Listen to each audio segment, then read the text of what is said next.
Parla benissimo, afirmó alguien junto a nosotros. El hombre no había hecho aún nada, pero ya sus palabras se estimaban como un mérito. Solo con ellas había sabido imponerse. Para los meridionales, la lengua es un ingrediente más de la alegría de vivir, atribuyéndole una consideración social mucho más viva que la que se le da en el norte. El nexo nacional de la lengua materna disfruta entre tales pueblos de honores ejemplares y algo de amenazante ejemplar posee el placentero respeto con que se cuidan sus formas y sus leyes fonéticas.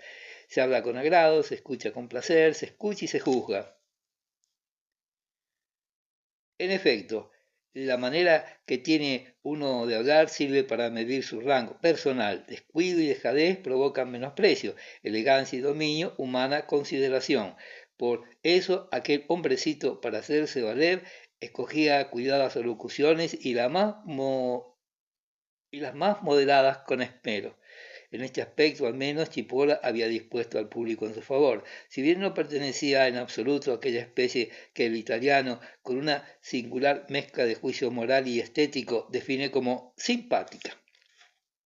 Después de haberse despojado de la flamante chistera, de la bufanda y el abrigo, se adelantó de nuevo al proseño arreglándose la levita, sacando fuera los puños de grandes gemelos y ajustándose la faja bufonesca. Tenía un pelo horrible, la parte superior del cráneo era casi calva, solo una delgada tira de pelo teñida de negro le recorría como pegada de la coronilla a la frente, en tanto que los pelos de las sienes, igualmente ennegrecidos, aparecían peinados hacia la comisura de los ojos. Era un poco el peinado de un director de circo de tamaño ridículo pero apropiado para aquel anticuado estilo personal, y ostentando con tal seguridad que la sensibilidad del público quedó como muda y contenida frente a tal comicidad. El pequeño defecto físico del que Chipola había hablado antes resultaba ahora demasiado visible, aunque su naturaleza no estaba del todo clara. El pecho era demasiado erguido, como suele darse en estos casos, pero la jiba sobre la espalda no parecía estar en su lugar, entre los omóplatos, sino más abajo, como una protuberancia de la cadera y del trasero que no le impedía caminar, pero le prestaba un aire grotesco, acentuado a cada paso que daba. Por lo demás, solo con mencionarlo había hecho inocuo su defecto y un compasivo sentido del tacto predominó en la sala. A su disposición, dijo Chipola, con su permiso, daremos comienzo a nuestro programa con algunos ejercicios de aritmética. Aritmética, eso nada tenía que ver con la magia. Surgió entonces la sospecha de que aquel hombre navegaba bajo falsa bandera. Quedó solo por acertar cuál sería la verdadera. Comencé entonces a compadecerme de los niños, pero por el momento estaban encantados de encontrarse allí. El juego de números que Chipola presentó resultó tan sencillo como sorprendente por su efecto final. Empezó por fijar una hoja de papel con chinchetas en el ángulo derecho superior del encelado y levantándola escribió en el encelado algo con tiza. Mientras tanto no dejaba de hablar, atento a evitar mediante un continuo acompañamiento y apoyo verbal que sus trabajos parecieran áridos, revelándose en tal circunstancia como un charlista de lengua fácil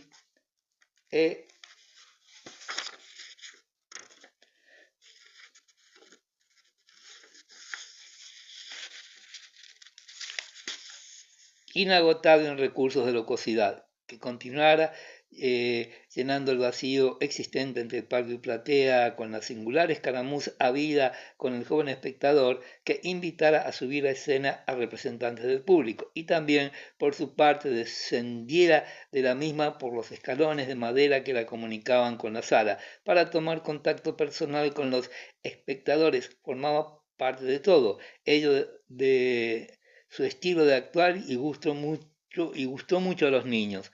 No sé hasta qué punto el hecho de que de pronto volviera a discutir con los espectadores correspondía a sus intenciones y a su sistema, aun cuando se mantuviera muy serio y contrariado.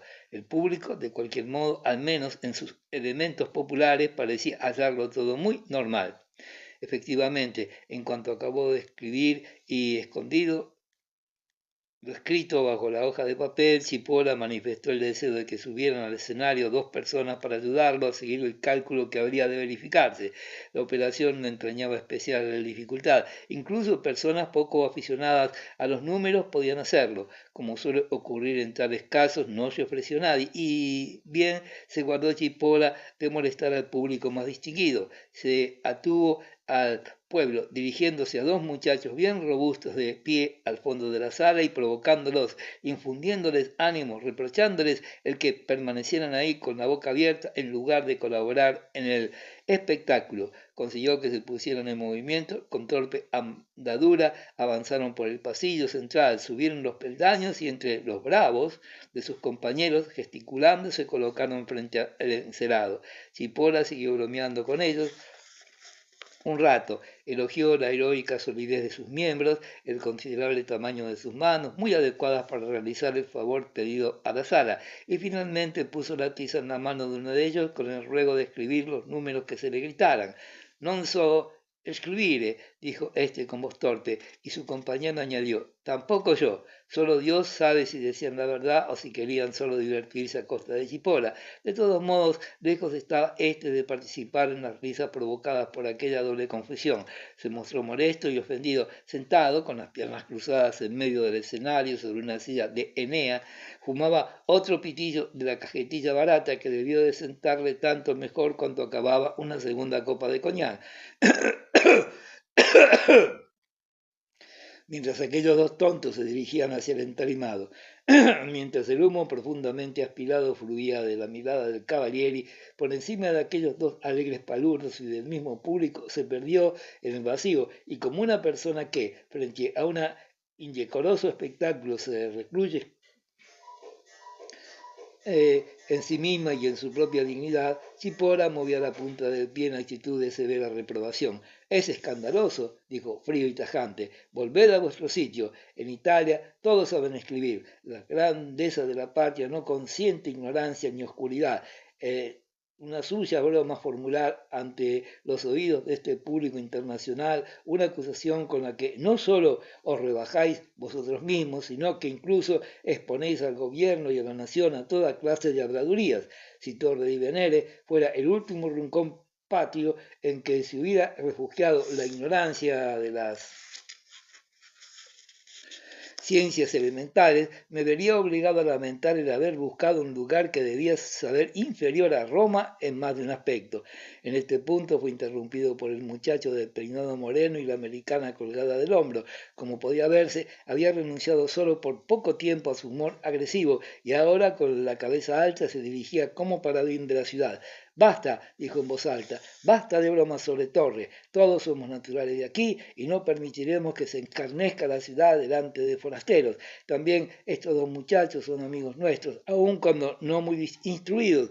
Son, en cambio, quizás mejores que alguien que aquí está en esta sala se envanece de Roma como si lo hubiera fundado. Excelente, verdaderamente, aquel joven no se dejaba tomar el pelo. Aquella especie de teatro resultó muy divertida, si bien contribuía a demorar el comienzo del programa de la velada. Asistieron a una discusión es siempre gratificante. Hay quienes no conocen mejor diversión y disfrutan de su neutralidad con una suerte de maligna alegría. Otros, al contrario, se sienten inquietos y angustiados y los comprendo muy bien, porque cuando tuve entonces la impresión de que en el fondo todo formaba parte de un pacto y que tanto los 2 palurdos como el giovinotto de la chaqueta al hombro colaboraban con el artista para animar el espectáculo, los niños atendían boquiabiertos, no entendían nada, pero el tono del diálogo les cortaba el aliento. Aquella era pues una velada de magia, o por lo menos una velada a la italiana. Sin duda que se encontraban todo aquello muy atractivo. Cipolla se había levantado y contoñándose avanzó 2 pasos hacia el proscenio. Vamos a ver, dijo con enojada cordialidad, un viejo conocido, un joven con el corazón en la lengua, dijo, sulla linguiccia, que significa lengua sucia, y provocó la hilaridad. Aquí, volviéndose hacia los 2 sotes, marchad, amigos míos, con vosotros ya he acabado, y ahora tengo que vérmelas con este hombre de honor, con questo torrigiano di Venere, que sin duda aguarda tiernas expresiones de agradecimiento por su vigilancia. Ah, non scherziamo, exclamó el muchacho. Sus ojos brillaban y efectivamente hizo el gesto de quitarse la chaqueta y pasar a la acción directa. Chipola no se lo tomó a lo trágico. A diferencia de nosotros que nos mirábamos preocupados, el Cavalieri se las tenía con un hombre de su tierra, sentía el desolar patio bajo los pies, permaneció inalterable, mostrando una absoluta superioridad, un risueño gesto de cabeza hacia el gallo de pelea. Dirigida la mirada al público, parecía invocar el divertido testimonio de una acometividad con la que su antagonista ponía solo en evidencia la elementariedad de su temple. Luego, en este punto sucedió de nuevo un hecho extraño que prestó a aquella superioridad una luz siniestra y la belicosa excitación que radiaba del escenario acabó vergonzosamente en el mayor ridículo. Cipolla se aproximó todavía más al joven, mirándole fijamente a los ojos de forma extraña. Incluso bajó a medias los escalones que allí a nuestra izquierda descendían hacia el auditorio, de modo que se coloca casi delante de su belicoso adversario, apenas un poco más alto, le colgaba el látigo del brazo. Tú no estás para bromas, hijo mío, dijo, y se comprende, ya vemos todo lo que no estás bien. Ya tu lengua, cuya limpieza deja mucho que desear, revelaba un grave trastorno del sistema gástrico. Cuando uno se siente como tú, debería evitar asistir a funciones nocturnas, y además tú lo ignoras.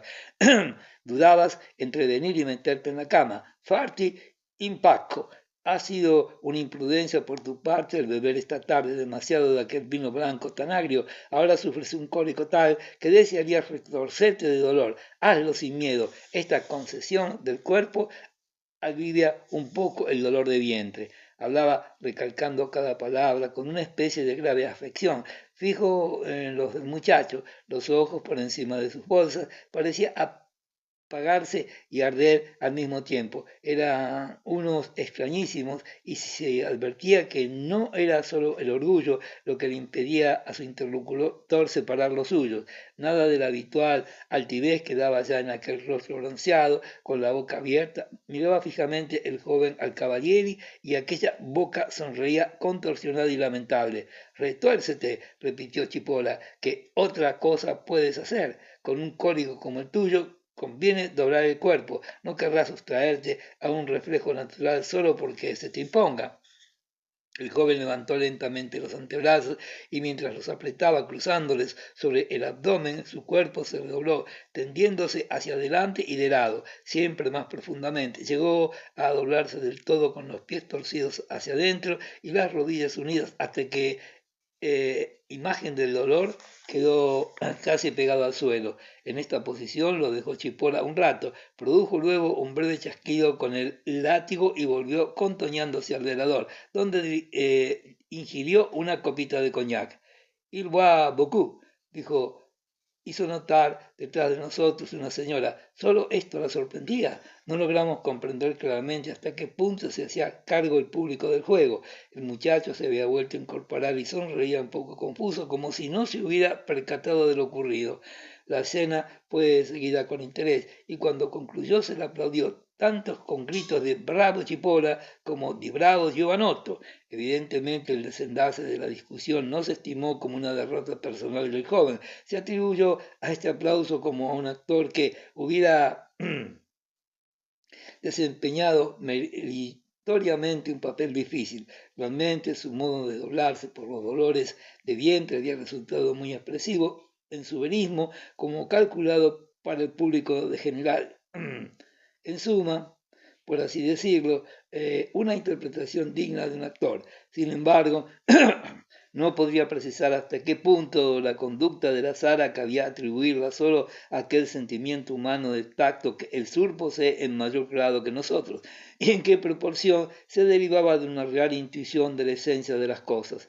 El Cavalieri, fortalecido, encendió un nuevo cigarrillo. Podía darse el experimento de aritmética. No fue fácil encontrar a un joven de las últimas filas de butacas dispuesto a escribir en el encelado las cifras que se le dictaran. También nosotros le conocíamos y por el hecho de conocer tantos rostros, cobraba todo ello un carácter familiar. Era el encargado de la tienda de frutas y ultramarinos de la calle principal, que nos había servido varias veces como muy buenos modales. Manejaba la tiza con destreza comercial, mientras Cipolla en la platea se movía entre el público con su andadura de inválido y recogía números de 2, 3, 4 cifras a libre elección. Los tomaba de los labios de los interrogados para gritarlos luego a su vez al joven tendero, que los colocaba en columna. Pero tácito acuerdo mutuo, todo se consideraba espectáculo, broma, divagación verbal. Era inevitable que el artista se tropezara con extranjeros poco familiarizados con los números italianos. Como ostentosa amabilidad se ocupaba de ellos durante un largo rato, entre la cortés hilaridad de los niños nativos, a los que luego ponía en un aprieto, obligándoles a traducirles cifras cifradas en inglés y en francés. Algunos daban como números fechas memorables de la historia de Italia. Cipolla los captaba enseguida, valiéndose de los mismos para introducir de pasada consideraciones patrióticas. Alguien exclamó cero y el Cavalieri, profundamente ofendido como ante cualquier tentativa de hacerlo pasar por un bufón, replicó que era aquel un número con menos de 2 cifras. Entonces otro bromista gritó cero, cero, cosechando aquel éxito de hilaridad que en el sur acompaña siempre a cualquier alusión a ciertas cosas naturales. Solo el Cavalieri se mostró dignamente contrariado. Si bien había sido él mismo quien provocara intencionadamente la alusión, no obstante, encogiéndose de hombros, transmitió también este número al escribiente. Cuando ya había sobre el encerado una quincena de cifras de varia longitud, Cipolla requirió la suma total. Expertos calculadores eran capaces de realizar mentalmente aquel cometido con solo ver lo escrito en el encerado, pero se admitía también la apelación al lápiz y a la agenda de bolsillo. Mientras el público trabajaba, Cipolla, sentado en su silla junto al encerado, fumaba haciendo muecas en la actitud fatua y arrogante del inválido. Pronto quedó lista la suma de 6 cifras.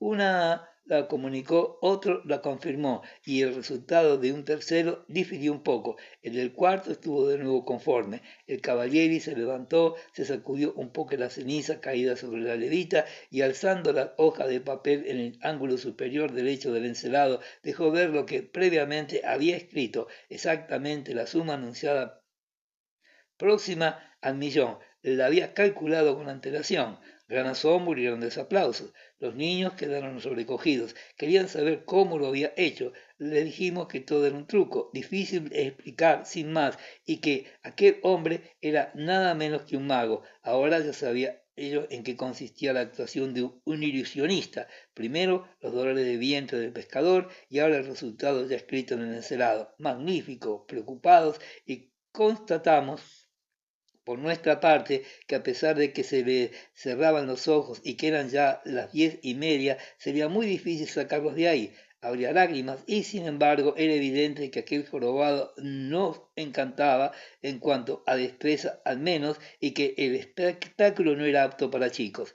Ignoro una vez más lo que el público pensaba. De todas formas, muy dudosa había sido su libre elección en el enunciado de las cifras a sumar. Alguno que otro entre los interrogados habría contestado seguro espontáneamente, pero en conjunto estaba claro que Cipolla había seleccionado su gente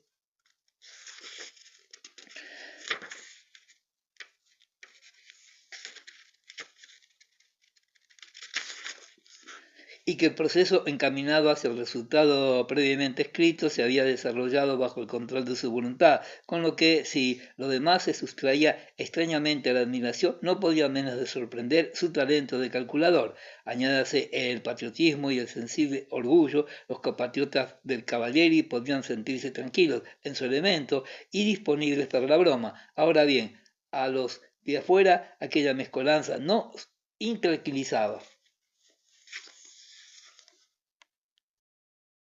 Por añadidura, el mismo Chipola tenía buen cuidado de que el carácter de sus artes quedara claro para cualquier iniciado, sin inventar siquiera un nombre ni un término técnico. Hablaba mucho del tema, no dejaba nunca de hablar, pero solo con fórmulas imprecisas.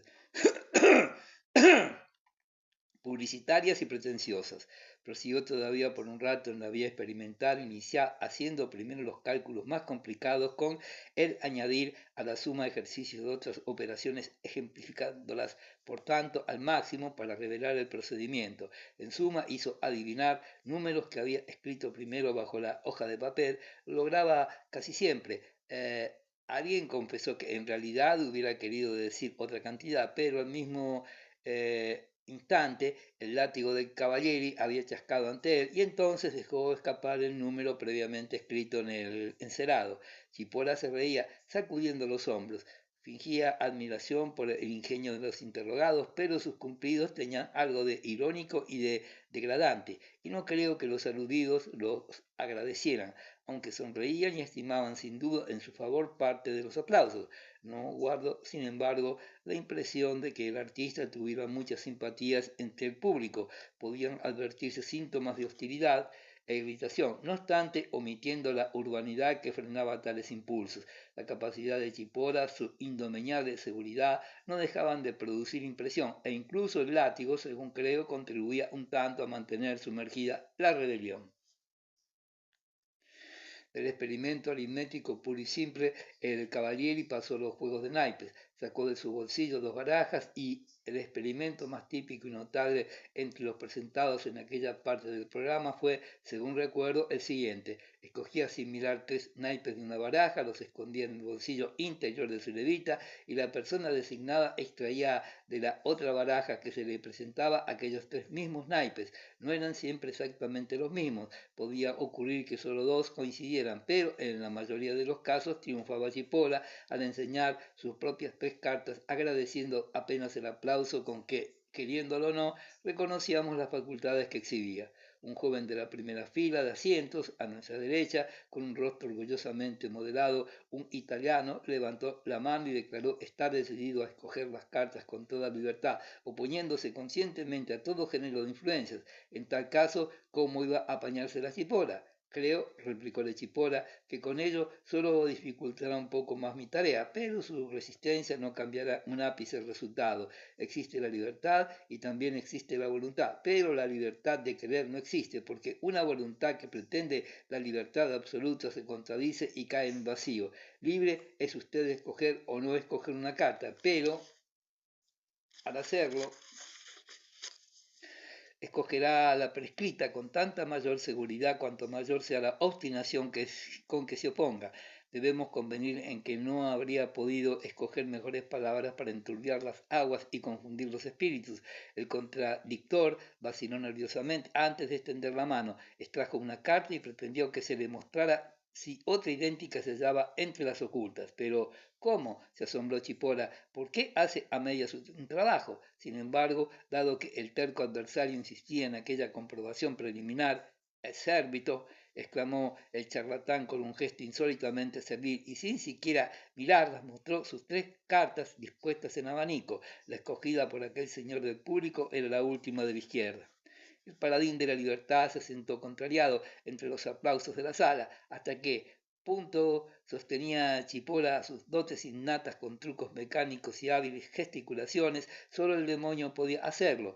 Su puesta de cualquier forma, la coexistencia de tales elementos, la libre curiosidad individual de los presentes coincidía en el disfrute de un espectáculo fenomenal y en el reconocimiento de una innegable profesionalidad en el artista. Labora bene, oíamos aquí y allá, cerca de nosotros, la constatación, y ello significaba el predominio de una justicia objetiva sobre la antipatía y sobre la tácita rebelión.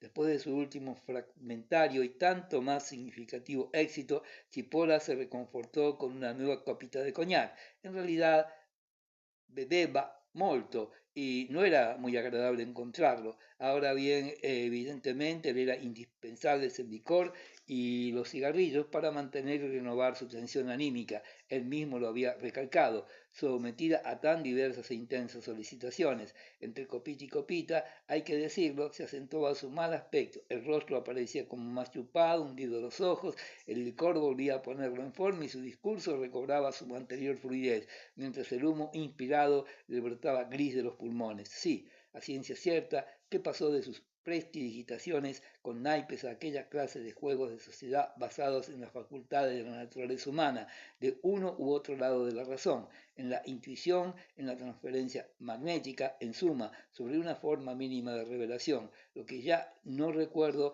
es la exacta sucesión de sus actuaciones. Por lo demás, no les aburriré describiendo estos experimentos. ¿Quién no los conoce? Todo el mundo ha participado alguna vez en el hallazgo de objetos escondidos, en aquella ciega ejecución de acciones combinadas en que la orden se transmite de uno a otro organismo a través de un misterioso camino. Todo el mundo ha tenido ocasión de echar una rápida ojeada, curiosa, despectiva y escéptica, sobre el carácter equívoco, turbio, inexplicable de lo oculto que en la humanidad propende siempre a entremezclarse vejatoriamente con la charlatanería y lo compasivo del compasivo embrollo, sin que tal mezcolanza pruebe nada contra la autenticidad de los otros ingredientes de la peligrosa amalgama. Solo diré que todas las circunstancias van corroborándose naturalmente y que la impresión gana en profundidad en todos los sentidos cuando un chipola es el director y protagonista del oscuro juego. Con la espalda vuelta hacia el público, el Cavalieri estaba sentado en el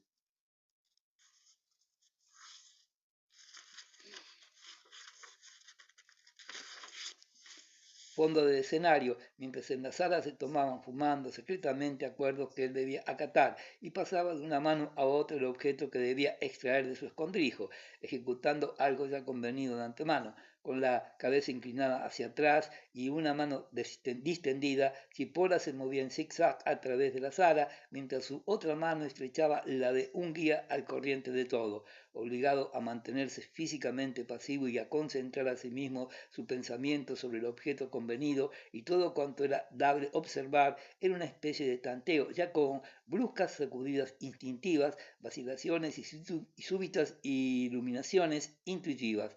Los papeles parecían invertidos, la corriente fluía en sentido contrario y el artista en su continuo parlamento reclamaba explícitamente la atención sobre este punto. Él, que hasta aquel momento había querido y mandado, representaba ahora el elemento pasivo que recibía, que seguía y que, privado de voluntad propia, se limitaba a ejecutar una voluntad colectiva que flotaba en el aire. Pero Chipola insistía en que en el fondo era indiferente. La facultad, decía, de renunciar a uno mismo, de transformarse en instrumento, de someterse a una absoluta y perfecta obediencia, no era sino el reverso de aquella otra de querer mandar.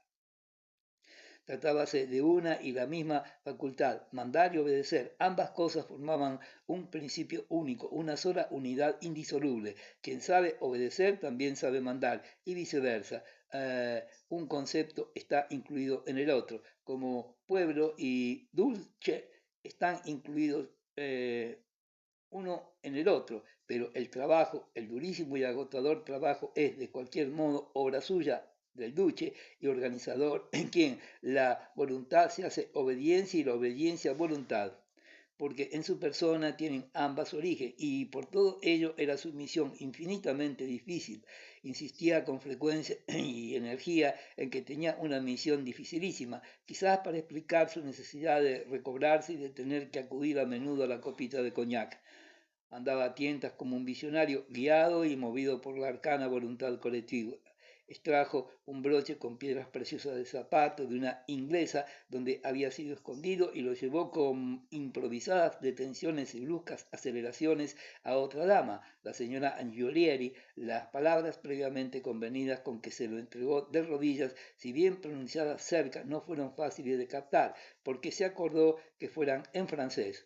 Le hago este obsequio como prueba de mi veneración, debió decirle, y se nos antojó a nosotros que había cierta malicia en la dureza de aquella condición. Había un cierto antagonismo entre el interés por ver realizarse el portento y el deseo de que en un ser tan creído sufriera un fracaso. Resultó, sin embargo, muy extraño cómo Chipola, de rodillas ante la señora Angiolieri, entre frases de probatura, trataba de descubrir lo que se le había encargado. Tengo que decir algo, comenzó, y percibo con claridad lo que debo decir, pero al mismo tiempo considero que tales palabras resultarían falsas apenas las hubiera pronunciado. Guárdense, pues, de querer ayudarme con alguna seña involuntaria, exclamó, aunque esto fuera justamente lo que sin duda él esperaba. Pensé Trefort, exclamó de pronto en un mal francés, inmediatamente después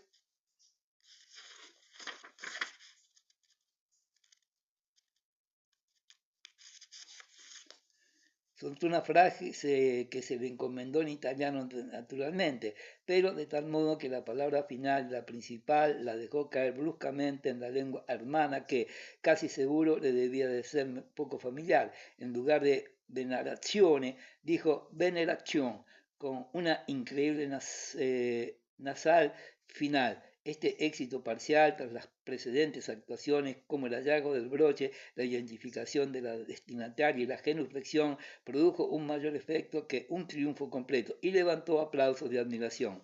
Chipola se enjugó al levantarse el sudor de la frente. Deben comprender ustedes que yo, al contar lo del broche, solo he querido dar un ejemplo de su labor que me impresionó particularmente, pero el Cavalieri actuaba de muchos modos, entreverando toda clase de experimentos e improvisaciones al calor de su contacto con el público.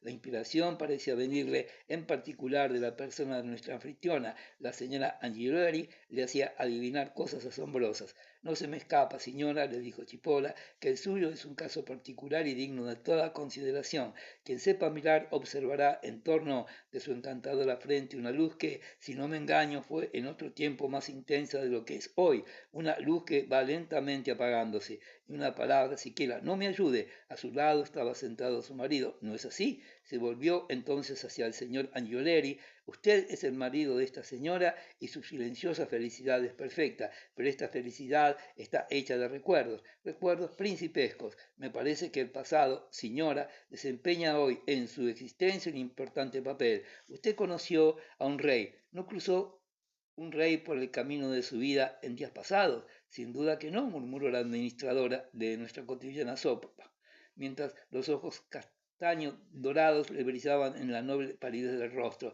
Sin duda que no, no, ciertamente ningún rey, si es que me he expresado con torpeza, ni rey ni príncipe, y es que me he y sin embargo, un príncipe, un rey de más altos reinos, fue un gran artista, la persona al lado de la cual usted una vez quiere contradecirme, pero decididamente no puede hacerlo, solo a medias lo logra. Así era un célebre gran artista de cuya amistad goza usted en tierna edad y cuya sagrada memoria corona e ilumina toda su existencia. Su nombre no será necesario pronunciarlo, tan vinculado está su gloria desde hace ya tiempo con la de la patria, tan inmortal como la de esta.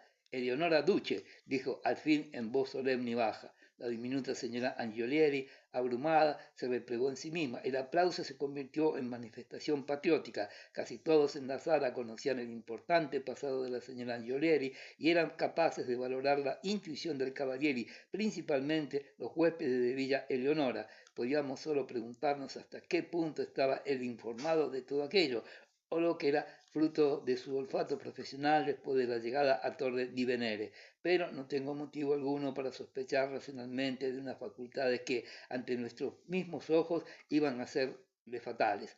Hubo en este momento una pausa y nuestro dominador se retiró a descansar un rato. Confieso que he tenido miedo de llegar a este punto de mi historia.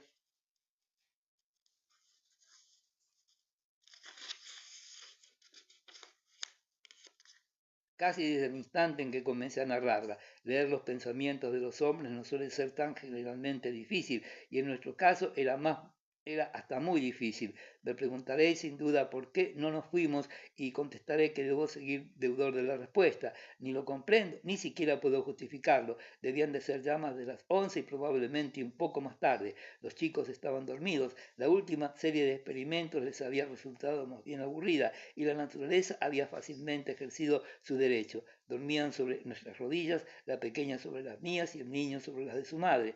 Sí, por un lado era aquello tranquilizador, por el otro suponía también un motivo de compasión, un aviso para que los lleváramos a la cama. Les aseguro que queríamos obedecer a aquella conmovedora exhortación. De verdad que sí, despertamos a los pequeños diciéndoles que ya era de volver a casa, pero apenas volvieron en sí se resistieron, suplicantes a marcharse, y ustedes ya saben que el horror de los niños abandonar apresuradamente un espectáculo solo a la fuerza se puede dominar, pero no vencer. Lo que hacía el mago era magnífico, protestaban y nosotros no sabíamos lo que seguiría. Habría que ver al menos cómo se reanudaría el espectáculo. Ellos, mientras tanto, habrían dormido un poco, y por Dios que no los lleváramos a casa, a la cama, cuando no había concluido aún la maravillosa velada.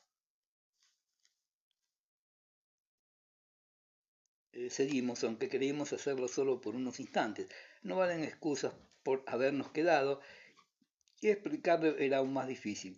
Creíamos tener que decir B después de que habíamos dicho A y habíamos llevado equivocadamente a nuestros niños a aquel lugar. No me pareció esta explicación suficiente.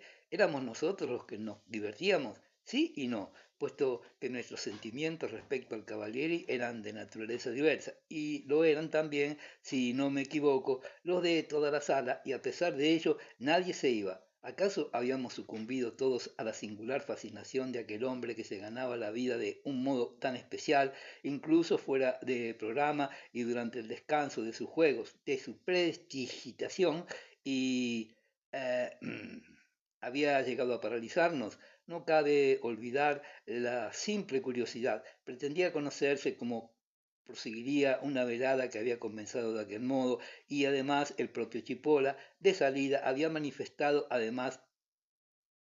eh, además, el propio Cipolla, de salida, había manifestado que aún le quedaba mucho por hacer y que eran de esperar cosas aún mucho más sorprendentes. Pero no es esto todo. Lo más justo sería responder a la pregunta con otra pregunta. ¿Por qué no nos habíamos ido antes de Torre? Trátese, en mi opinión, de una y la misma pregunta, y para hallar una salida honrosa podría simplemente alegar que ya la había contestado. Aquella velada tenía lugar de la misma forma poco agradable, agresiva y deprimente que toda nuestra estancia en Torre. En general, e incluso bastante más, aquella sala parecía el punto de reunión de todo lo extraño, raro y tenso con que se definía la atmósfera del lugar. Aquel hombre, cuyo retorno aguardábamos, personificaba a nuestro juicio todo eso, y como no nos habíamos decidido a marchar de buen principio, hubiera sido absurdo hacerlo, por así decirlo, por tal minucia.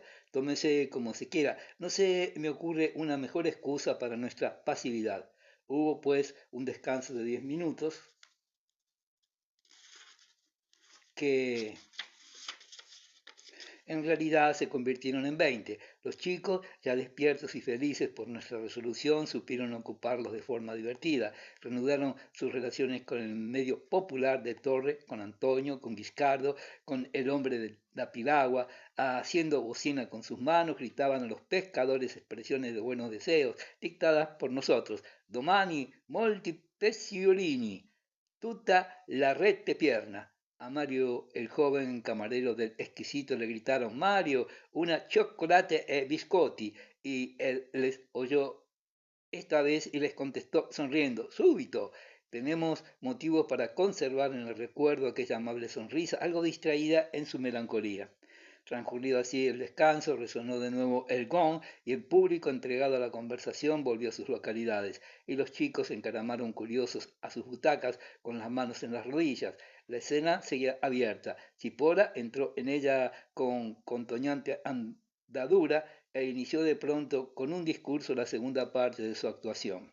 Me atengo al esencial. Aquel pretencioso jorobado era el más increíble hipnotizador que yo nunca había visto. Si él mismo, anunciándose como prestidigitador, había despistado al público respecto a la naturaleza de sus números, lo había hecho para eludir ordenanzas policiales que prohibían con todo rigor el ejercicio profesional de tal práctica. Quizás el encubrimiento formal sea un uso habitual, tolerado, al menos en parte, por la autoridad. Lo que es evidente es que ya desde el comienzo el charlatán poco había simulado el verdadero carácter de sus manipulaciones, y la segunda parte de su programa se basaba exclusivamente en experimentos de imposición y de privación o suspensión de la voluntad, aun cuando en su retórica continuara predominando el circunloquio en una larga serie de experimentos cómicos excitantes y asombrosos que a la medianoche aún no había acabado, se nos permitió apreciar desde lo insignificante hasta lo monstruoso todo cuanto este campo ambiguo por naturaleza puede ofrecer en cuestión de fenómenos. Los episodios grotescos fueron seguidos por un público que se reía, movía escéptico la cabeza, se golpeaba las rodillas, aplaudía, un público que, con toda evidencia, estaba bajo el poder de aquella personalidad tan segura de sí misma. Si bien así me lo pareció, no dejara de experimentar sentimientos de rebeldía por cuanto había de deshonroso en los éxitos de Chipola, tanto para el individuo como para el conjunto de los presentes. Dos elementos concurrían esencialmente a aquellos éxitos, la copita de refuerzo y el látigo con el mango en forma de garra. La primera debía de servirle para revivar de continuo el fuego de sus demonios, apenas se perfilaba la amenaza del agotamiento, y esta circunstancia podría habernos eh, inducido a preocuparnos por el hombre de no existir lo otro, es decir, el símbolo ofensivo de su poder, la silbante férula bajo la cual su arrogancia nos sometía a todos y cuyo empleo no suscitaba sentimientos más tiernos que los de un estúpido y refractario sometimiento. ¿Experimentaba acaso la carencia de tales sentimientos? ¿Pretendía que simpatizáramos con él? ¿Lo quería tener todo? Me sorprendió particularmente una manifestación suya que hacía pensar en la existencia de tales celos. La hizo en el punto culminante de sus experimentos. Había reducido a un perfecto estado cataléptico eh, mediante pases y soplos a un joven que se había puesto a su entera disposición y que desde hacía un rato se mostraba como un sujeto particularmente sensible a tal suerte de influjos. Sumido en un hondo sueño, no solo estaba suspenso apoyándose en la nuca y los pies sobre los respaldos de dos sillas, sino que el mismo Chipola podía incluso sentarse encima sin que aquel cuerpo rígido como una tabla cediera.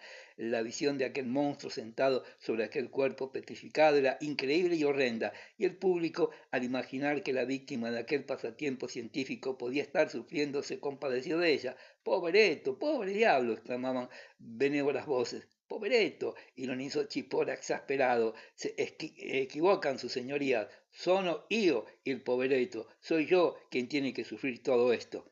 Se aceptó la elección, pero sí, podía ser él quien corriera con los gastos del espectáculo, él que con la imaginación asumiera los dolores de vientre de los que en un principio el Giovanotto nos ofreciera tan lamentables gestos. Ahora bien, la apariencia testimoniaba lo contrario, y no está uno dispuesto a llamar povereto a un tipo que sufre por la degradación de terceros. Sin embargo, he anticipado mi relato alterando el orden cronológico. Aún tengo hoy la cabeza llena de recuerdos sobre los experimentos del Cavalieri, solo que no sé cómo ordenarlos, y por otra parte tampoco importa mucho. De todos modos, recuerdo que los grandes y complicados éxitos, los que obtuvieron mayor aplauso, no me produjeron tanto efecto como otros logros menores más pasajeros. El fenómeno del muchacho que hacía de banco para sentarse,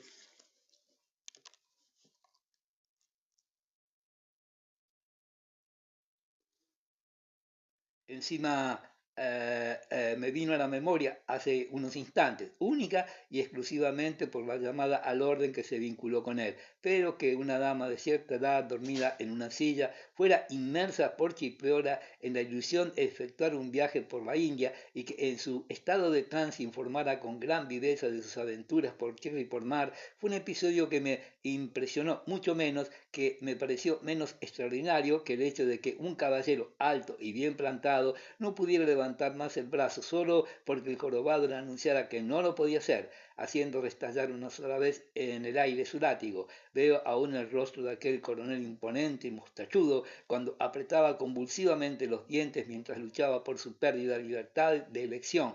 ¡Qué escena tan confusa! Parecía querer y no poder, pero podía solo no querer, en el paralizante enredarse de la voluntad en ella misma que nuestro domador había impuesto antes burladamente al ya citado caballero romano.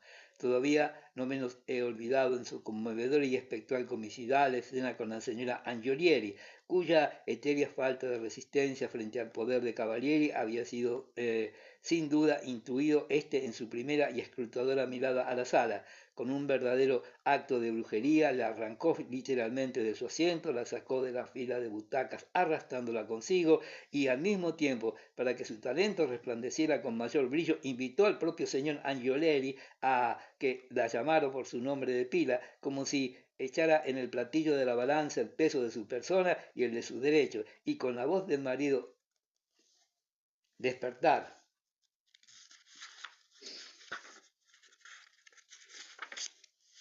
en el alma, en el alma de la mujer todo aquello que su femenina virtud podía oponer al encanto maligno. Pero qué inútil fue todo. Chipora, a una cierta distancia de la pareja, hizo silbar una vez el látigo, consiguiendo que nuestra anfitriona se estremeciera vivamente y volviera la mirada hacia él. Sofroña, gritó el señor Angioleri en ese momento. Ignorábamos nosotros todavía que la señora se llamaba Sofroña y con razón se puso a llamarla a gritos, pues era evidente el peligro que entrañaba cualquier retraso. El rostro de su mujer estaba fijo en el del maldito Cavalieri. Entonces el látigo suspendido de la muñeca, comenzó con sus largos y amarillentos dedos a ejecutar movimientos de llamada y de atracción hacia su víctima, retirándose paso a paso. La señora Angioleri, con luminosa palidez, se levantó del asiento y volviéndose toda ella hacia el encantador, se puso a seguirle tambaleándose. Escena trágica y fatídica, con expresión de sonámbula, rígidos los brazos, las bonitas manos ligeramente levantadas y los pies como prendidos en un cepo, comenzó a deslizarse lentamente de la fila de asientos tras el seductor que la traía. Llámele usted, señor, llámele usted, exhortaba el monstruo al marido, y el señor Angioleri, con débil voz, Sofroña, la llamó una y otras veces, mientras la mujer se alejaba cada vez más de él. Finalmente se llevó la mano a la boca para hacer más fuerte la voz, mientras con la otra le hacía señas, pero la pobre voz del amor y del deber moría impotente a espaldas de una mujer perdida, deslizándose como una sonámbula sorda y fascinada. La señora Angioleri se dirigía vacilante en pos del gesticulante jorobado que a través del pasillo central la traía hacia la puerta de la salida. Se tenía la clara y constrictiva impresión de que habría seguido a su dueño, de haberlo querido hasta el fin del mundo. ¡Accidente! Exclamó la señora Angioleri, de veras asustado, y saltó de su asiento cuando ella hubo alcanzado la puerta. Pero en aquel mismo instante el caballero dejó caer, por así decirlo, la corona triunfal e interrumpió el experimento. Basta, señora, muy agradecido, dijo, y con histrónica cortesía ofreció el brazo a la mujer, que volvía en sí como bajada de las nubes para devolvérsela a su marido, el señor Angioleri. Señor mío, así le saludo, aquí tiene a su mujer, con todos mis respetos, le pongo de nuevo en sus manos sana y salva. Vete usted con toda la fuerza de su virilidad por un tesoro que de modo tan completo le pertenece y que su vigilancia se creciente incluso más que con la convicción de que existen fuerzas más poderosas que la razón y la virtud, solo excepcionalmente acompañadas por la magnanimidad de la renuncia. Pobre señor Angioleri, calvo y silencioso, no producía el efecto de un hombre capaz de defender su felicidad, ni aun contra fuerzas menos demoníacas que aquellas que habían unido la burla de espanto. Arrogante y solemne, volvió el caballero a escena, mientras resonaba un aplauso al cual su elocuencia había otorgado una doble intensidad. Fue en gracia de tal éxito, si no me equivoco, que su autoridad alcanzó tal magnitud que podía hacer bailar al público. Sí, bailar, hecho que hay que entender al pie de la letra, trajo consigo una especial depravación, un trasnochado desorden en los ánimos, un exaltado derrumbe de aquellas fuerzas críticas de resistencia que hasta entonces se opusieran a las influencias de aquel hombre odioso. Ciertamente tuvo que luchar duramente antes de imponer todo su poder, especialmente frente a la actitud recalcitrante del joven señor romano que, con su rigidez moral, amenazaba con dar un ejemplo público peligroso para aquel poder. Pero el Cavalieri, consciente de la importancia del ejemplo, lo suficientemente astuto para escoger como punto de ataque el punto de menor resistencia, hizo iniciar la orgiástica danza por aquel joven enclenque, fácil al desmayo, al que antes había sumido en un estado cataléptico.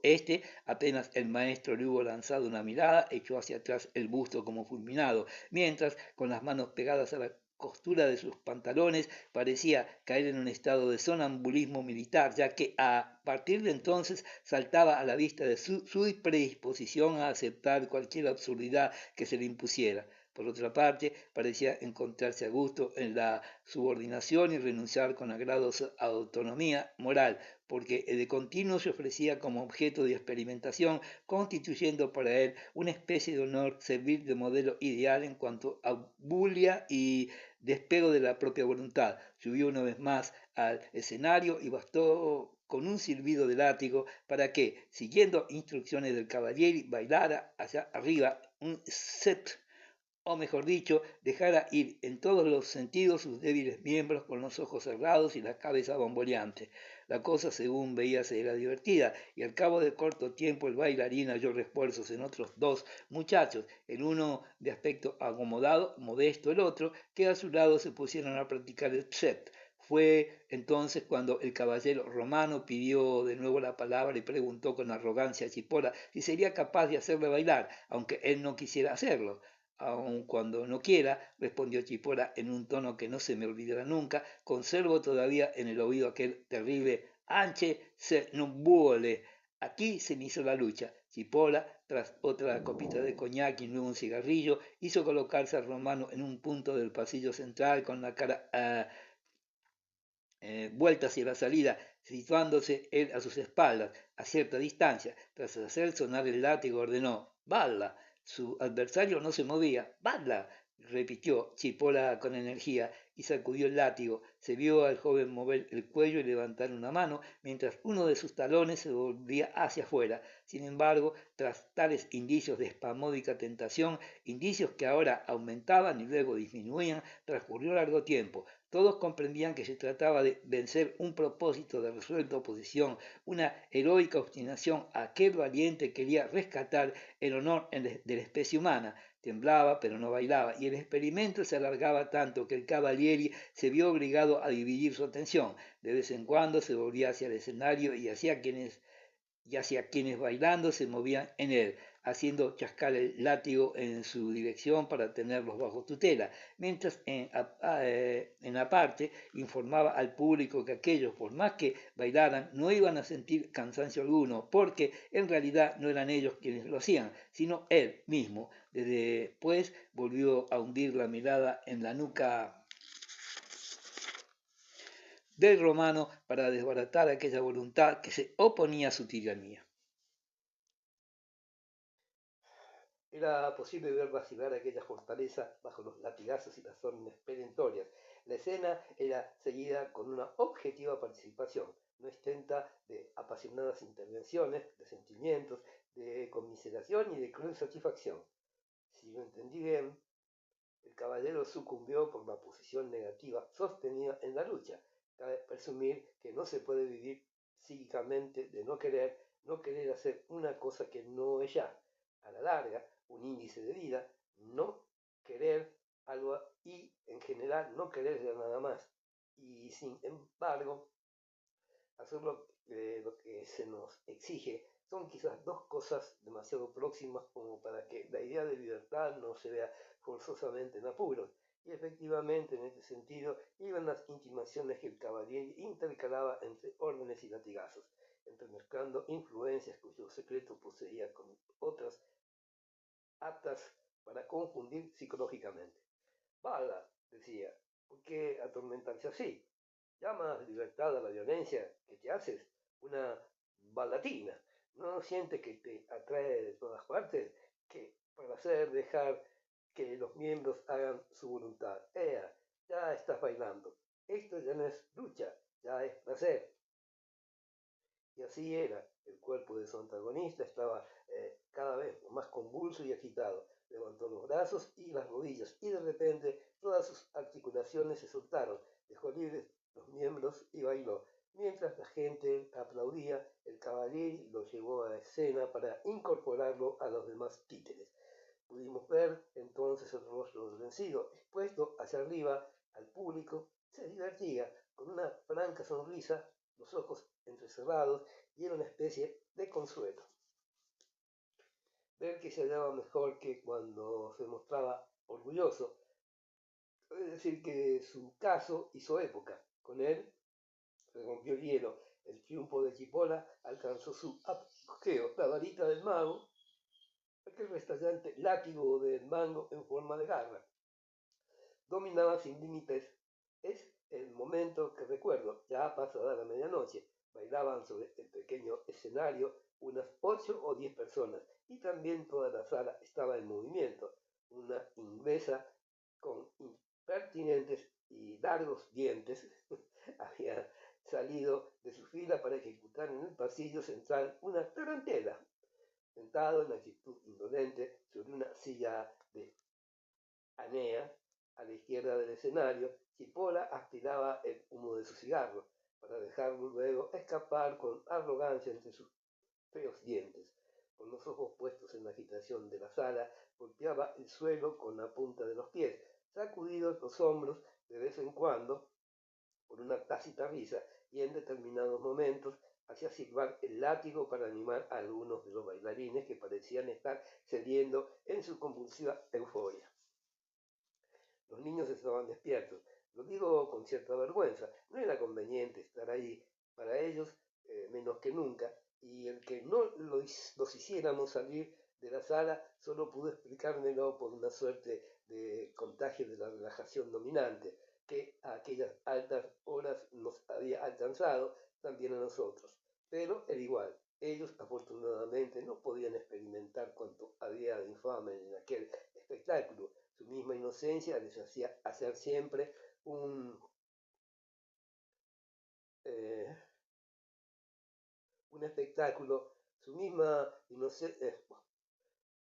inocencia les hacía hallar siempre un espectáculo nuevo, placer en el excepcional privilegio de poder presenciar un espectáculo como aquel, la velada de un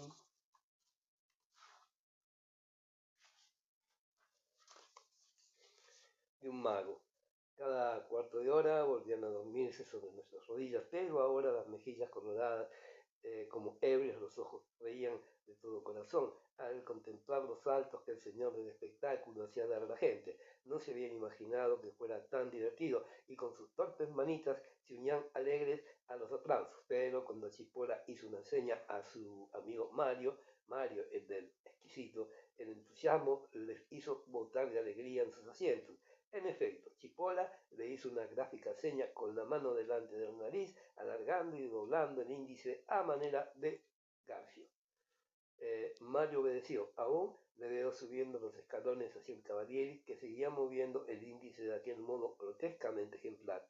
Un cierto instante el joven vaciló y también esto lo recuerdo con precisión.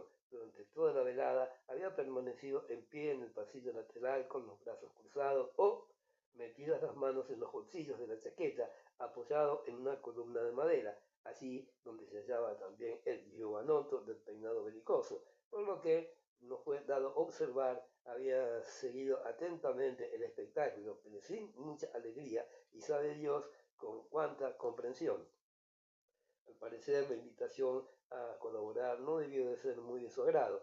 Que hubiera obedecido a la seña no dejaba de ser comprensible, formaba parte de su profesión de camarero el hacerlo, mientras que, de otro lado, era psicológicamente imposible que un muchacho sencillo como lo era él pudiera negar obediencia a un hombre en pleno éxito, como Chipola en aquel momento. Con pocas o ninguna ganas se separó de la columna y dando las gracias a los que se encontraban ante él y se volvían a mirarlo haciéndole paso, subió al escenario con una vaga sonrisa en sus gruesos labios. Imaginaoslo como un joven algo rechoncho de 20 años, con el pelo corto, la frente baja y unos párpados demasiado pesados sobre unos ojos de un gris indefinido con matices amarillos. Conozco estos detalles porque habíamos hablado con él algunas veces. La parte superior de la cara, con una nariz chata y pecosa, quedaba como retirada respecto a la inferior, dominaba esta por unos gruesos labios que dejaban ver cuando hablaba los dientes húmedos, y la razón por la que desde el principio habíamos sentido una cierta simpatía por Mario era que aquellos tímidos labios, junto con los ojos semi-velados, prestaban a su fisonomía una especie de melancolía primitiva, sin que la expresión tuviera nada de brutal. Hubiera contradicho esto último la nada común finura y elegancia de las manos, que sorprendían, aún tratándose de un meridional, por su nobleza y por las cuales nos hacíamos servir con agrado. Reconocíamos, si se me permite el distingo,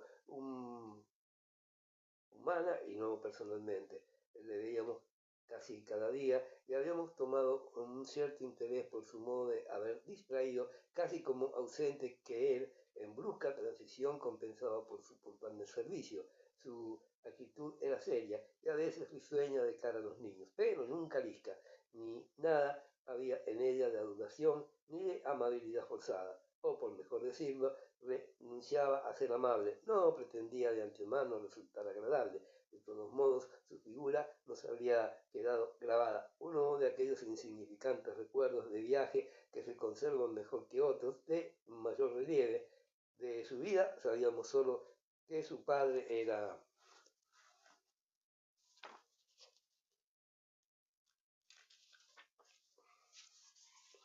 un escribiente del ayuntamiento y su madre una lavandera. La chaqueta blanca del oficio le iba mejor que el traje cruzado, de una tela ligera y rayada con la que subió al escenario. No llevaba cuello, sino un pañuelo de seda brillante cuyos extremos desaparecían bajo las solapas de la chaqueta. Se acercó al Cavalieri, pero este no dejaba de mover el dedo encorvado bajo la nariz, de modo que Mario tuvo que acercarse todavía más, junto a las piernas del poderoso contra la silla. Entonces Chipola, alargando los codos, lo tomó fuertemente, colocándolo de manera que no se le pudiera ver la cara. Tras haberlo examinado de los pies a la cabeza, con aire indolente, divertido y dominador, a un tiempo. ¿Qué tal, fracaso mío? Dijo. Tanto hemos tardado en conocernos. Sin embargo, puedes creerme si te digo que a ti te conozco yo hace mucho tiempo. Sí, claro, hace ya rato que te he echado el ojo y que me he convencido de tus excelentes cualidades. ¿Cómo he podido olvidarlo? Tanto trabajo, ¿sabes? Pero dime, ¿cómo te llamas? Solo me interesa tu nombre de pila. Me llamo Mario, contestó el joven en voz baja. Ah, Mario, muy bien. Así que tenemos ya el nombre, un nombre corriente, un nombre antiguo de aquellos que mantienen vivas las heroicas tradiciones patrias. Bravo, salve. Y al decir esto, con su hombro torcido, alargó oblicuamente hacia adelante el brazo tendido y la mano plana en saludo romano. Si estaba un poco ebrio, el gesto no podía sorprendernos, pero sin embargo seguía hablando como antes, con claridad y fluidez, aunque en aquel momento había en su modo de actuar y en la cadencia de sus palabras algo de hastío, de autosuficiencia, de presunción y de resentimiento. Bien, querido Mario, continuó, está muy bien que te hayas venido esta noche y que te hayas puesto para ello un pañuelo tan bonito, que se te adapta maravillosamente a la cara y que te favorecerá con las guapísimas chicas de Torre di Venere. Entre el público en pie, de donde había salido Mario, sonó una risa. Quien la había emitido era el giovanotto del peinado, belicoso. Estaba allí con la chaqueta sobre los hombros y se reía con una jaja lleno de brutalidad y de mofa. A Mario me pareció se le estremecieron los hombros. Sea como fuere, experimentó tanta suerte de sacudida que quizás hubiera sido sacudida de todo el cuerpo y el temblor de los hombros solo un posterior intento de disimularlo para demostrar que tanto el pañuelo como el sexo débil le eran indiferentes. El Cavalieri echó una mirada distraída a la platea. De ese no vamos a preocuparnos, dijo. Está celoso, probablemente por el éxito de un pañuelo entre las chicas, o quizás porque no ve a los dos, a ti y a mí, aquí arriba, charlando amigablemente. Si quieres te recordaré el código de hace un rato. Nada me costaría. Dime, Mario, ¿tú te lo pasas bien esta noche? ¿Trabajas durante el día en alguna mercería? En un café, replicó el joven. Ah, así que en un café. Esta vez Chipola no había dado en el clavo. Eres un camarieri, un copero, un ganímides. Aquí cumple una reminiscencia antigua, sabieta.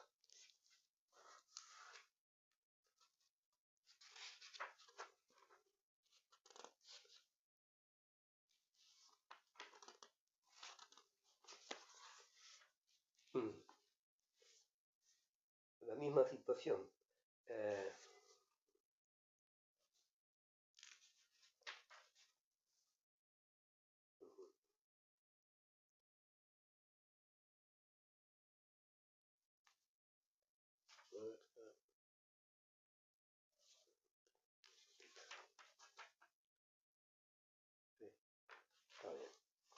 Y con gran regocijo del público, el Cavalieri tendió de nuevo el brazo en el saludo romano. También Mario sonreía, pero antes intercaló: para ser fiel a la verdad, trabajé un tiempo en una tienda de Porto Clemente. Era su observación, había algo del deseo humano de colaborar al éxito de una predicción, de atribuirle elementos de verdad. Bien, bien, ¿es una mercería tal vez? Había peines y cepillos, replicó evasivo Mario. ¿No te lo he dicho que no siempre había sido un Ganímides, que no siempre has trabajado con una servilleta sobre el brazo? ¿Hasta cuándo Chipola falla? Lo hace de un modo que inspira confianza. Dime, ¿tienes confianza en mí? Un movimiento indeciso, media respuesta, hizo constar el Cavalieri. Sin duda es difícil conquistar tu confianza. Ni a mí me doy cuenta, me resulta fácil. Noto en tu rostro reserva, tristeza, un trato de melancolía. Dime ahora, y con gesto persuasivo tomó la mano del muchacho. ¿Tienes alguna pena? No, signore, replicó este pálido y decidido. Sí que la tiene, insistió el charlatán, contraponiendo su autoridad a aquella decidida respuesta. ¿Cómo quieres que no vea? Cuéntaselo todo a Cipolla. Seguro que se trata de chicas. ¿Y alguna chica? ¿Tienes penas de amor? Mario movió vivamente la cabeza. Al mismo tiempo resonó otra vez a nuestro lado la risa brutal del giovanotto. El Cavalieri volvió la atención a aquella parte. Sus ojos no miraban a un sitio fijo, pero estaba atento a aquella risa. Después, como ya había hecho una o dos veces durante su conversación con Mario, hizo silbar el látigo hacia atrás contra el grupo de los que se agitaban, para que a ninguno se le mitigara su ardor. Con todo ello estuvo a punto de escapársele su interlocutor, porque con un imprevisto movimiento le volvió la espalda hacia los escalones. Todo alrededor se le habían enrojecido los ojos. Cipolla logró asirlo en el último instante. Alto aquí, dijo. Solo faltaría esto. ¿Vas a irte ahora, Ganímedes? Ahora que viene lo mejor. Si te quedas, te prometo cosas estupendas. Te prometo convencerte de lo mal fundado de tu pena. Aquella chica a la que tú conoces y que también otros conocen. Aquella. Pero, ¿cómo demonios se llama? Espera, leo el nombre en tus ojos. Lo tengo ya en la punta de la lengua. Y tú también, lo veo, estás a punto de pronunciarlo. Silvestra, gritó el giovanotto desde el pasillo. El Cavalieri no movió ni una ceja. Por lo que parece, hay personas indiscretas, dijo sin mirar a la sala, y como en conversación aparte con Mario, son gallitos más que indiscretos, que cacarean a tiempo y a destiempo, pero nos quita el nombre de la boca, a ti y a mí, y hasta debe creerse muy vanidoso que posee algún derecho particular. Dejémosle, pero Silvestra, tú Silvestra, esa sí que es una chica de verdad, ¿no? Un auténtico tesoro. Se te para el corazón solo con verla caminar, respirar, sonreír, tan hermosa es. Y sus brazos redondos cuando daba y echa luego contra la cabeza, sacudiéndose el pelo de la frente, un ángel del paraíso. Mario lo miraba fijamente con la cabeza hacia adelante. Parecía haberse olvidado del público y de su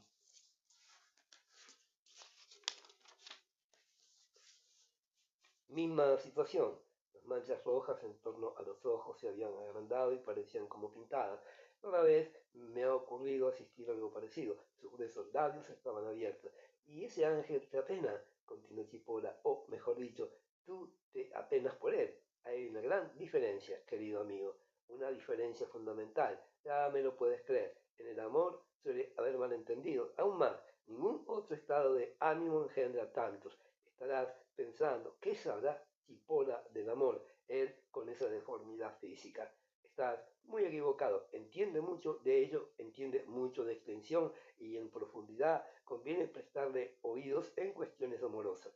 Pero dejemos a Cipolla, saquémoslo del juego y pensemos solo en Silvestra, en tu bella Silvestra. ¿Cómo? Habría de preferir sobre ti a uno de esos gallitos cacareantes para que eh, ría y tú llores. Preferirle a ti un muchacho tan simpático, tan sensible, no puede ser cierto, es imposible, pero bien lo sabemos nosotros. Chipola y ella, si me pusiera en su lugar, hubiera de escoger entre un tonto de marca con tu rival, una pesadilla en conserva y un Mario, un caballero de la servilleta que se mueve entre señores, que escancha con desenvoltura bebidas a los forasteros y que me quiere de verdad, con tierno afecto, a fe mía que la elección no sería difícil para mí, corazón. Sé muy bien a quién entregárselo, al único que desde hace ya tiempo, sonrojándose, se lo he dado, ya que es hora de que lo vea y lo comprenda. Él, mi elegido. Ya es hora que tú me mires y me reconozcas. Mario, amor mío, dime, ¿quién soy yo? Es horrible ver como aquel impostor trataba de fingir cariño, girando coquetonamente los hombros torcidos, entornando mimosos los hinchados ojos, mostrando, en fin, una dulzona sonrisa. Sus dientes cariados, pero que se ha hecho de nuestro Mario durante todo su engañoso parlamento. Difícil, es decirlo, tanto como me era difícil mirarle porque se trataba de la puesta al desnudo de un alma, de la pública exhibición de una pasión tímida y locamente feliz. Mario había juntado las manos delante de la boca. Sus hombros se levantaban y bajaban con una respiración violenta. Sin duda, en su felicidad, no daba crédito a los ojos ni a los mismos oídos, olvidando que no debía en serio creerlos. Silvestra, suspiró, sobrecogido de lo más hondo. Bésame, dijo el jorobado. Créeme, puedo hacerlo. Te quiero. Bésame aquí. Y con la punta del índice, tendiendo el brazo, mano y meñique, señaló la mejilla junto a la boca. Mario se inclinó y le besó. En la sala se había hecho un profundo silencio. El espectáculo de la felicidad de Mario, ese era grotesco, monstruoso y alucinante. Cuando se pudo oír en aquella dicha e ilusión se impusieron al sentimiento. Fue no al principio, sino inmediatamente, después de la unión triste y lamentable de los labios de Mario con aquella repugnante carne ofrecida a su ternura. La risa del giovanotto a nuestra izquierda, brutal, maligna, fue lo único que rompió la espera tensa. Si bien, y no creo con ello equivocarme, no carecería de un timbre, de un matiz de piedad ante tanto desvalimiento trassoñado, y aunque también resonara en ella el grito de Obereto que el mago había estimado antes de estar mal dirigido adaptándolo para él. Al mismo tiempo, sin embargo, mientras aún resonaba la risa, él, allá arriba, obsequiado con un beso, hizo restallar abajo el látigo junto a las patas de la silla. Mario, despierto, se incorporó bruscamente. Allí se mantenía rígido, de pie, con el cuerpo hacia atrás, apretándose con ambas manos los labios ultrajados. Luego se golpeó varias veces las sienes con los nudillos y dando media vuelta se precipitó por la escalera mientras la sala aplaudía y Chipola, las manos juntas sobre las rodillas, se reía con fuertes sacudidas de los hombros. Una vez abajo, en plena carrera, se volvió con las piernas abiertas hacia el escenario, tendió el brazo y dos detonaciones fuertes y secas traspasaron risas y aplausos. Se hizo un repentino silencio. Incluso los bailarines dejaron de moverse y miraron con ojos desorbitados. De un salto había trepado Chipola a la silla. Allí estaba con los brazos tendidos en actitud defensiva, como si quisiera gritar, alto, silencio, apartado, ¿qué es esto? Y al instante se desplomó sobre la silla con la cabeza caída sobre el pecho, cayendo luego al suelo, donde quedó inmóvil, amasijo descompuesto de ropa y huesos retorcidos. El tumulto resultó indescriptible, presa de convulsiones, varias señoras ocultaron el rostro en el pecho de sus acompañantes. Alguien preguntó por un médico, por la policía, fue asaltado el escenario. Algunos se abalanzaron sobre Mario para desarmarlo, para arrebatarle el pequeño artefacto metálico que, apenas una pistola, le colgaba de la mano y cuyo cañón casi inexistente acababa de marcar tan extraño e imprevisto rumbo al destino. Tomamos pues a los niños y los arrastramos hacia la salida, cruzándonos con la pareja de carabineros que entraba. También era eso parte del final, quisieron saber para irse tranquilos. Sí, no era, les confirmamos nosotros, un final terrible, un final catastrófico y sin embargo un final liberador. No pude ni puedo, por menos de sentirlo todavía así. Bueno,